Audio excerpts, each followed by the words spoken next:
How to fix WhatsApp not opening problem on iPhone. Hey everyone! In this quick tutorial, I'm going to show you exactly how to fix WhatsApp if it's not opening on your iPhone.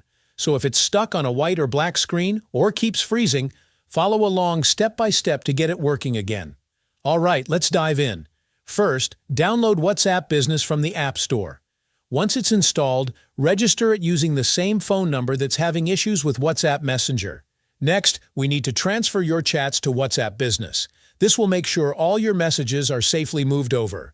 Once you can see all your chats in WhatsApp Business, uninstall WhatsApp Messenger from your iPhone. Now, reinstall WhatsApp Messenger from the App Store.